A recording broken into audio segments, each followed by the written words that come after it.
Assalamu alaikum wa rahmatullahi wa barakatuh. How is everyone doing? This is the 9th session, and we're going to be talking about something very important, which is about the prophecies of the Prophet Muhammad sallallahu alaihi wasallam that can be found in the Bible. Before I do that, I'm going to leave it to our qari to read, inshallah ta'ala, that part of the poem. فصل ذكر النبي صلى الله عليه وسلم في العهد القديم. رسالة الرسول قد دلت حجج على ثبوتها بلا أدنى عوج، بما عن العهد القديم قد ورد في أشعياء وهو فيهم يعتمد، بأنه ياتي إلى سكان قيدارة وهو واضح البيان، وأنه ياتي مكان سالع أي في مدينة النبي الشافع. Right, so in this poem, the Nazim basically mentions, or the Sheikh basically mentions Sifr al-Ash'aya, which in Arabic is basically the book of Isaiah. And the book of Isaiah potentially is the most clear of what we have today in terms of, or the 42nd chapter of Isaiah, in terms of predictions or mentioning of a prophet that's going to come in the future. And when we go through it, and we will go through it, it's going to be clear to us that the descriptions are of none other than the Prophet Muhammad sallallahu alaihi wasallam. But before we do so, I think it will be befitting to have someone recite chapter 7, 157, which is a key ayah in the Quran, which mentions some points which we should also pay attention to. So this is chapter 7, verse 157. أعوذ بالله من الشيطان الرجيم. الذين يتبعون الرسول النبي الأمي الذي يجدونه مكتوبا عندهم في التوراة والإنجيل يأمرهم بالمعروف وينهاهم عن المنكر ويحل لهم الطيبات ويحرم عليهم الخبائث ويضع عنهم إصرهم والأغلال التي كانت عليهم فالذين آمنوا به وعزروه ونصروه واتبعوا النور الذي أنزل معه أولئك هم المفلحون. Okay, so I'm going to quickly read a translation of that. They are the ones who follow the messenger, the unlettered prophet, whose description they found in the Torah and the Injil, the Gospel. He commands them to do good and forbids them from evil, permits for them what is lawful and forbids to them what is impure, and relieves them from the burdens and the shackles that bound them. Only those who believe in him, honor and support him, and follow the light sent down to him will be successful. Now, interestingly, and this is in the next slide, there is actually a hadith on this matter, and this hadith is in Bukhari, and it's narrated, as you can see, by Ata ibn Yasir. As you can see here, Yasar. And here, I'm going to read the English. It says that he narrates that, tell me about the description of Allah's messenger, which is mentioned in the Torah. He replied, yes, by Allah, he is described in the Torah with some of the qualities attributed to him in the Quran as follows. Now bear in mind that the books that we have now of the Old Testament, or what is referred to as Torah, or the first 5 books, they have undergone significant revision. There's been manuscripts that have been found, there have been changes that have been made, and that's an open secret now. It doesn't require too much discussion. Only someone who is a religious fanatic or blind to the evidence would think anything other than this. For example, the Masoretic text, which many of the Old Testament much of the Old Testament translations are based on, underwent significant transformation when they found the Dead Sea Scrolls in the last 60, 70 years, whenever it was they found the Dead Sea Scrolls. And so when they now, in the Old Testament translations, make a decision for what goes in and what is to be excluded from the Old Testament, they decide whether it's going to be the Masoretic text or whether it's going to be the Dead Sea Scrolls, and or if it's going to be the Septuagint. And for those who don't know, the Septuagint is a Greek translation of the Old Testament. Now you may ask, well, what was a Greek translation of the Old Testament doing as one of the primary sources for trying to find out what the Old Testament is? They consider it one of the most important and primary sources, and in fact what they have to do is translate it into Hebrew. So there's a translation process. And it's not inconceivable to think that they would actually prefer a Septuagint translation over and above, for example, a Dead Sea manuscript translation. That has happened, that does happen. And so many of the times, maybe a section of the Bible will depend entirely on a translation of a text from the Greek into the Hebrew. So this is the kind of thing we are dealing with.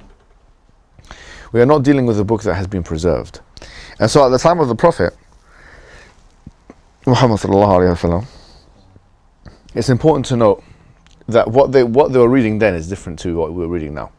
And Ibn Taymiyyah believes in his Al-Jawab Sahih, his major work on kind of comparative religion, he believes that actually, and this is a minority opinion, it is a minority opinion, that the Torah in its original form was actually preserved at the time of the Prophet. He believes that. Whereas Ibn Hajar and others, they disagree with that, and they show that actually it has been corrupted and so on. So this is the relevance, because you'll be thinking, okay, why is he mentioning what's in the Torah if the Torah is muharraf, if it's corrupted? There's two ways of answering that question. If you go with the majority opinions, because A, that part of the Torah would not be muharraf, and or B, that actually the Torah would not have been muharraf according to Ibn Taymiyyah at that time, which is corrupted. In either event, it's not a problem for us. What is interesting about this is that now you have this companion telling us what he is reading from the Torah at the time of the Prophet. He replied, yes, by Allah, he is described in the Torah with some of the qualities attributed to him in the Quran as follows. O Prophet, we have sent you as a witness for Allah's true religion, and a giver of glad tidings to the faithful believers, and a warner to the unbelievers, and a guardian of the illiterates. You are my slave, and my messenger. Okay, I have named you Al-Mutawakkil, or the one who depends upon Allah. You are neither discourteous, harsh, nor a noisemaker in the markets, and you do not do evil to those who do evil to you, but you deal with them with forgiveness and kindness. Allah will not let him, the Prophet, die till he makes straight the crooked people by making them say, none has the right to be worshipped but Allah, with which will be open blind eyes and deaf ears and enveloped hearts. Now, interesting, because we are going to read now the biblical verses, and they're there in the slides, but I'm going to read them myself. And I want you to just think about those descriptions that I mentioned in the hadith, whilst now we read Isaiah chapter 42.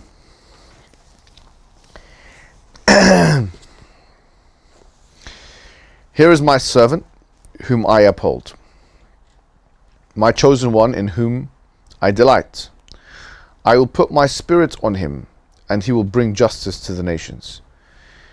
He will not shout or cry out or raise his voice in the streets. What does that remind you of? The hadith we just read, yeah? And bear in mind also that not shouting and crying out is something which is in the Quran. Inna ankar al-aswat la sawt al-hamir, which is when Luqman was giving advice to his son. He said that the worst of voices are the voices of, the donkeys. So don't raise your voice too much. Don't shout. Don't shout out. A bruised reed he will not break, and a smouldering wick he will not snuff out. In faithfulness he will bring forth justice. He will not falter or be discouraged till he establish justice on earth. Now this is interesting, because the word ha'aretz in the Hebrew language, which means the earth, it's not something specific. Here it's indefinite. It's talking about the entire earth, in fact. And we know that Jewish tradition says that actually prophethood was only sent to the Jews. So this person who's obviously being described here, he's going to come not to the Jewish people or the children of Israel. He's going to come to all of the world, and he's going to try and spread justice through all of the world. And this is extremely significant. He will not falter or be discouraged till he establishes justice on the earth. In his law, the islands will put their hope. The islands, and this is plural now. This is what God the Lord says. He who created the heavens and the earth. Sorry. He who created the heavens and stretched them out. He who spread out the earth and all that comes out of it. Who gives breath to its people and life to those who walk on it. I, the Lord, and this kind of language is similar to what you find in the Quran. You know? I, the Lord, have called you in righteousness. I will hold of your hand. I will keep you and will make you to be a covenant for the people and a light for the Gentiles. Now, the Gentiles are non-Jews. Very interestingly, first of all Jewish prophets were not sent to the Gentiles. They were sent to the children of Israel. But even Jesus, for Christians who want to say this is about Jesus, he wasn't sent to the Gentiles. He himself stated that he was sent to the lost sheep of Israel. A very famous narration. I'm not sure if any of you know it. And you should know this narration. Because it's actually, and we would say this definitely didn't happen, but this indicates racism and discrimination. A Canaanite woman came to Jesus in the Bible, the New Testament now. And she asked him to heal her. And he says he called her a dog, basically. You know, after she begged him a little bit more, he healed her. And they say, well, that abrogates the first thing. It doesn't abrogate anything. He still called her a dog because she was a Gentile. She wasn't a Jew. And you can look at this very famous verse. And Jesus in the New Testament said, do not go in the way of the Gentiles, for I was only sent to the lost sheep of Israel. Very clear and decisive verse. It's only really, when you look at the history of Christianity, when did Christianity become a universalizing religion? It became a universalizing religion when Paul had an interpretation of Christianity which was universalizing, which was we'll go to the Gentiles and so on. But I'm not sure if you guys know who James is. Who knows who James is, according to Christians? Yeah, the brother of Jesus Christ. They believe he's the brother of Jesus Christ. And James, if you look at the books of, he was supposedly written and so on, he was firmly on the Old Covenant. He firmly believed in the law, or what the Jews today call the halakha. He firmly believed in all that. In fact, and we can go into this, but he tested Paul himself about things like circumcision. I mean, they were fighting each other for circumcision. You know, he tested Paul to see if he in fact believed in the law. And Paul replied that yes, he believes in the law. He believed that, you know, and he was lying actually. Because when you look at his books, there's 13 books in the New Testament that are attributed to Paul. All of them indicate that he doesn't believe, he believes in a new covenant. He believes that Jesus, the fact that he died for the sins of humanity means that we don't have to abide by that law. So he pretended when he was in front of James to abide by the law, but when in his own teachings, he didn't abide by the law. So the universalizing message of Christianity was partly because of Paul, and then because of the Roman Empire. When they took on Christianity, it couldn't be a localized religion for the Jews. It had to be something which was universalized for everyone. Otherwise, policy could not be extracted from it, and unity could not be made from it. But if you look at the explicit verses of the Bible, you can easily make a case for the localized nature of the message of Jesus himself. Do not go in the way of, you know, the Gentiles, for I was only sent to the lost sheep of Israel. But the fact that this is not Jesus will become even more clear in the verses that follow. He stated, I, the Lord, have called you in righteousness. I will take hold of your hand. I will keep you and will make you to be a covenant for the people and a light for the Gentiles, to open eyes that are blind. And what does that remind you of? To open eyes that are blind. The Christians will say this is Jesus. But what did we see in the hadith? We saw this exact terminology. Who remembers what the hadith said? Yeah, with which will be opened blind eyes and deaf ears and enveloped hearts. Exactly. To open eyes that are blind. To free captives from prison and to release them from the dungeon. What does that remind you of? Not the hadith, but something even clearer. Can you just repeat that? With this sentence here, it says, to free captives from prison.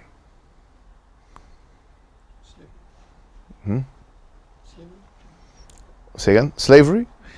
This is captives. It could be prisoners.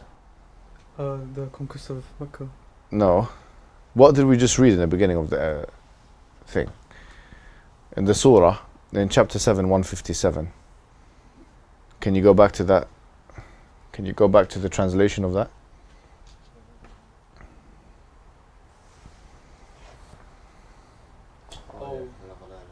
Okay, yeah. والأغلال التي كانت عليها. Yeah. Was عليهم. عليهم, yeah. Yeah.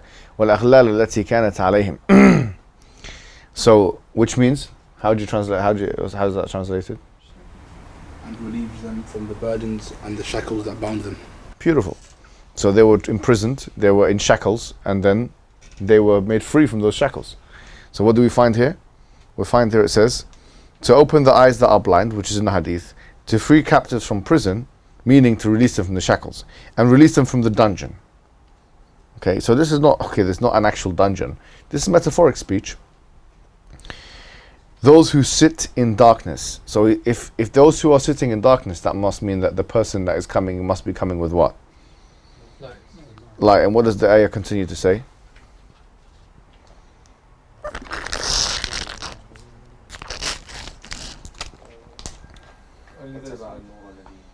Yeah, which means?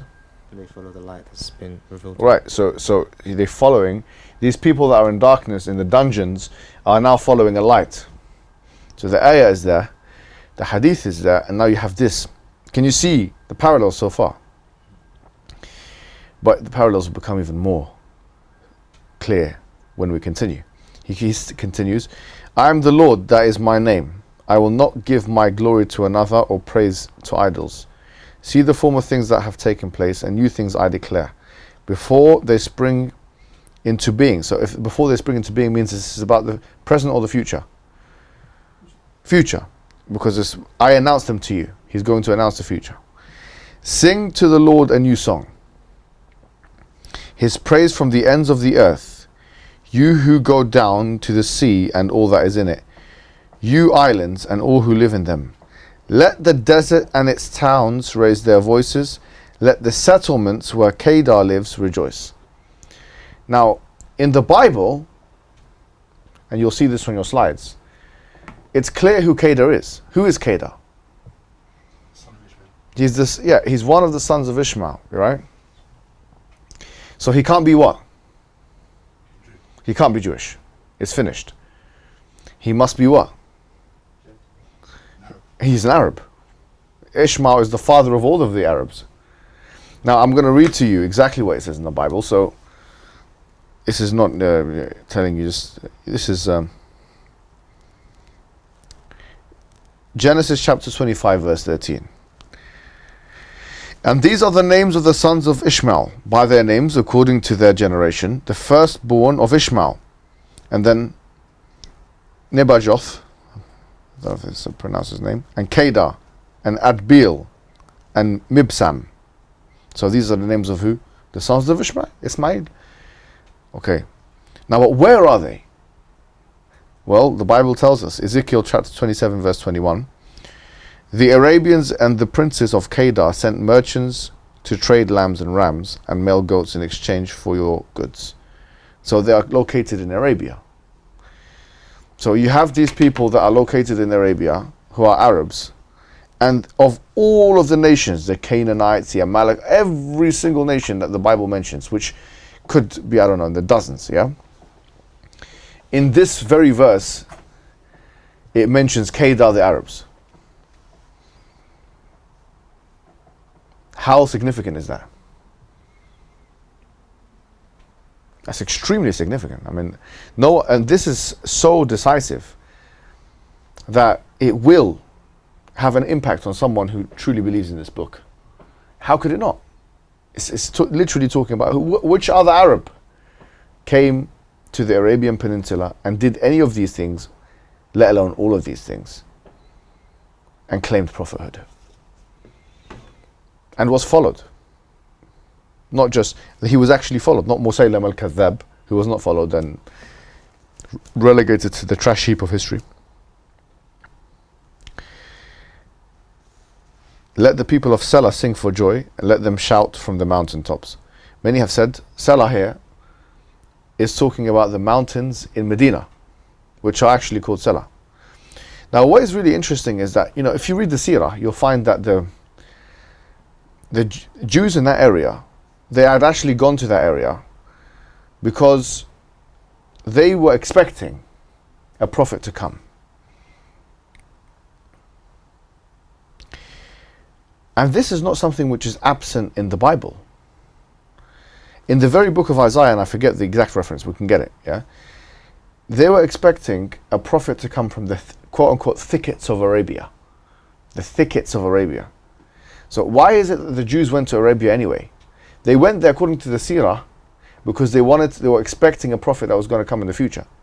The Bible actually mentions, it gives them that indication. And if you read the story of, for example, Huyay bin Akhtab, who is Safiya's father, actually, one of the Prophet's wives, who's a Jewish, ethnically Jewish. And she had that dream. Why did he get so angry? Do you remember that dream? She had a dream that basically I think it was the sun or the moon, came into her house and he hit her. He abused her after, like he beating her up, slapped her in the face. He interpreted the dream as the Prophet is going to come, and he interpreted the dream as it's not going to be a Jew either. So because he was able to interpret the dream in that way, he got immediately triggered and he abused his daughter, he slapped her. Which shows that these Jewish people, this is just one of many stories by the way, they knew that the Prophet, because their Bible tells them, I mean not their Bible, but their Old Testament, their Hebrew Bible, the Torah, whether it was preserved or not at that time, whatever it was, it told them that it was going to be in the thickets of Arabia. Maybe they were hoping it would be a Jew just like them, because a lot of it is tribal. Remember, this Old Testament describes Ismail as a wild man. You can easily see, with all due respect, and I have no problem saying this, the racism in this book. Yeah, because they depict, for tribal reasons, they depict the Arabians as such and such, and they depict the Jews as such and such. It's clear the issues here. And secondarily, like Ismail is a wild man, yeah, but not just this, the way that they subject God, whoever done tahrif or corrupted this book, to a subordinate position respective to their tribe is clear. God repented to Israel. Can you imagine? That's a biblical verse. God repented to Israel. The Almighty God repented to Israel. God wrestled Jacob and he lost the wrestling match. What kind of thing is this? Okay, it's a metaphor. Okay, it was the angel. But it's just, what kind of metaphor is this anyway? Jacob obviously is the father of Jews. So God is being submitted here, being defeated here. The imagery, whether it's metaphorical or otherwise, he's being defeated by the Jewish super tribe. And God is being forced to repent to this Jewish super tribe. And so you can see, it's like anyone who knows a tribal society knows how important tribe is. And so imagine now they have to contend with the fact that this last prophet that's going to come, that's mentioned in their book, is actually from the other guys, the cousins. So we continue. Let the settlements where Kedar lives rejoice. Why where they live? Because that is where, and this, by the way, it nullifies Jesus from being a contender. He was not sent to that area at all. It's finished now, isn't it? Because no one can say, well, it's talking about Jesus. Or because the eyes and the blindness. And so on. Jesus was not sent to Arabia by consensus.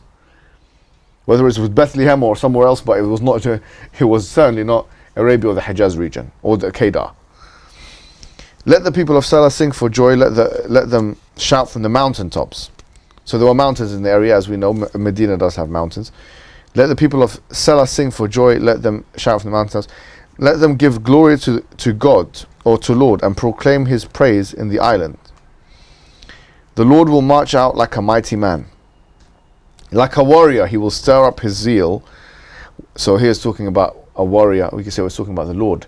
But this language of the Lord going out and fighting, sometimes that is used to depict those who are going to go out and fighting on His behalf. And I can send you guys, inshallah, references for that. We can easily prove that in the Bible. The Lord is coming out, meaning the Lord's people are coming out. But He's a warrior. So this, once again, if this is how we interpret it, then that disqualifies Jesus Christ. Like a warrior, He will stir up His zeal. With a shout, He will raise the battle cry. And will triumph over His enemies. So that's, I mean, once again, it's not Jesus. Because according to us, he actually did. He triumphed over His enemies. But according to them, their narrative, He certainly didn't. I mean. And by the way, just on this side note, and we'll cover this more in detail, the crucifixion. It's really interesting to look at Psalms 92. Because Psalms 92, almost like even Augustine, major scholar, he considered that to be a prophecy of Jesus. And you know what it said in Psalms 92? It seems that the angels will raise Him up. Now obviously but He'll be saved. Basically the messianic figure will be saved. He will not be killed, basically. He'll be saved. And so our narrative is in line with the prophecies in the Old Testament, way more than their narratives are. Whether it relates to Jesus or whether it relates to Muhammad. And they can't make this relate to Jesus.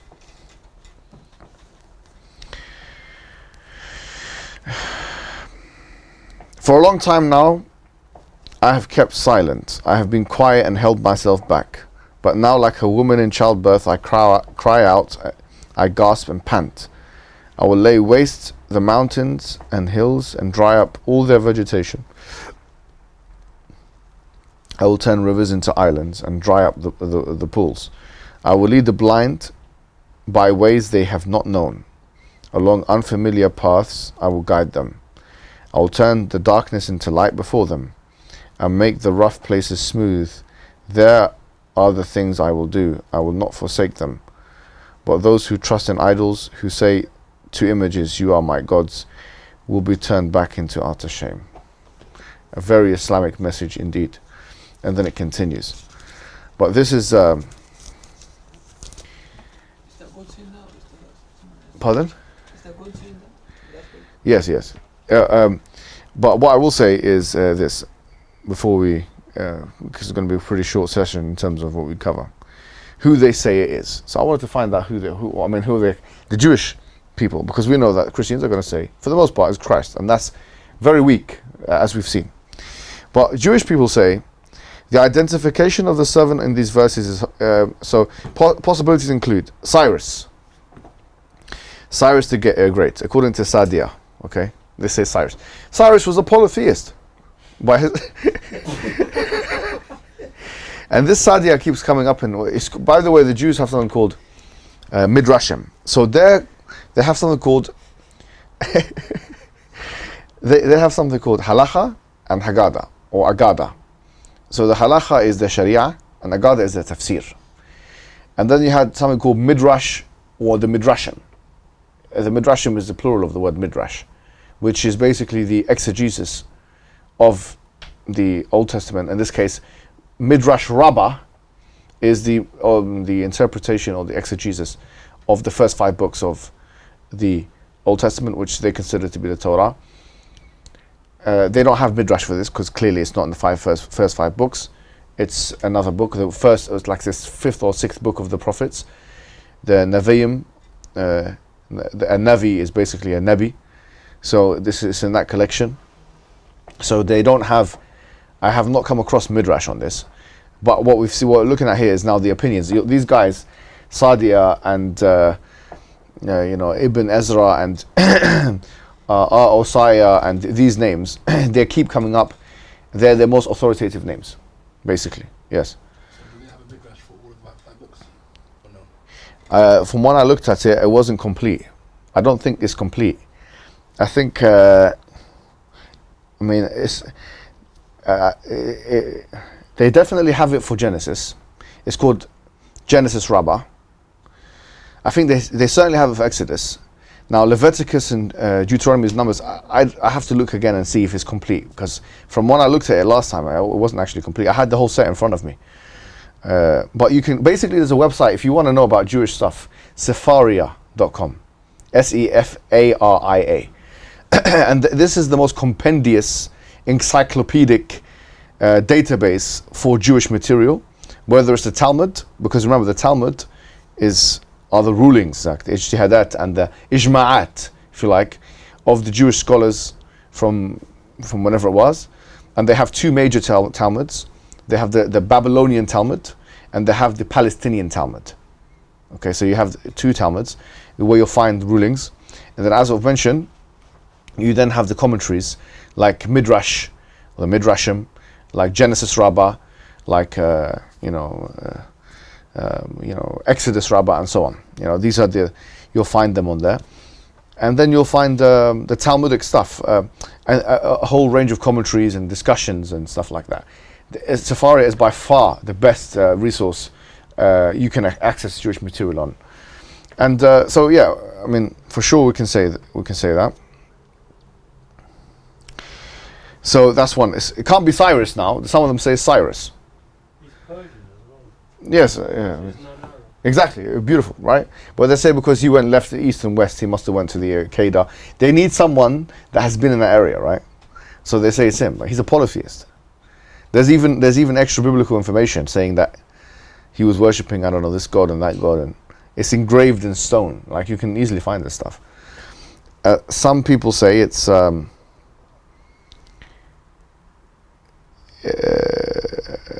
prophet himself. So we're talking in this case about Isaiah. So some say it's Isaiah, but if it's Isaiah, why is it talking about him in the future tense? Why would he talk about himself like that in the future? If you look at the book of Isaiah, when he does talk about himself, he does talk about himself in the third person, but he doesn't ever speak about himself in the future tense. So this, he's one of the prophets. They consider him a prophet. Is he Arab? No. He wouldn't come with it. Yeah, exactly, right? No, but they would argue it doesn't say that the person himself has to be Arab.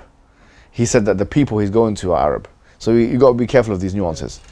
But the point is, he's talking in the future. It's not him, right? Because if it's talking about the future, how could it be him? The Messiah, the Messiah, which means for the Jews, they still think he hasn't come yet. This person who fulfilled all these criterion. But for the Christians, they'd have to say it's Jesus, which we say he doesn't fulfill any of the criterion. And this is the most, the last gasp. Rashi is a big name, once again. He says it's the Israelite nation as a whole. Which, is very difficult, right? Because it's clearly talking about one person throughout. In fact, it uses the word Abdi, which is exactly the same as Abdi. The Hebrew language, which I had to study at a very, very basic level, and don't quiz me on it, has very similar words. They don't have a va per se. They don't have like that. But it is a bet, which is the ba. So in the beginning, when it says Abdi, it's literally saying Abdi. It's spelled in the same way. They have ayn as well, and they have a bet. It's like the ayn and the ba and so on. They have a dalit. We have a da. They have so it's yod. They call it yod. We call it yeah. And the Hebrew language is quite interesting because it's very similar to the Arabic language. They say ahad, shnain, sholosha, arba, khamsa, shesh, shava, shamonia, tasa, and then asar. They go there. It sounds quite similar to 1, 2, 3, 4, 5 in Arabic, isn't it? واحد اثنين ثلاثة أربعة خمسة, and so So if you look at even some of the words, Bikhtar, he is the one who is chosen, the chosen one. It's Mukhtar.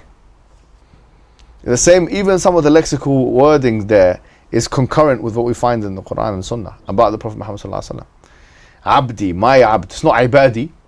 They would have to also make it plural. If it's talking about Israel as a nation, why is it in the singular? We have some serious questions to be asked here. So this is really a thorn in their side. It really, really is. And I've seen them really struggle with this. And I've seen good work being done. Adnan Rashid has done some good work on this. Like I said, Abu Zakaria is bringing something out. And there's a man called Dr. Ali Attai.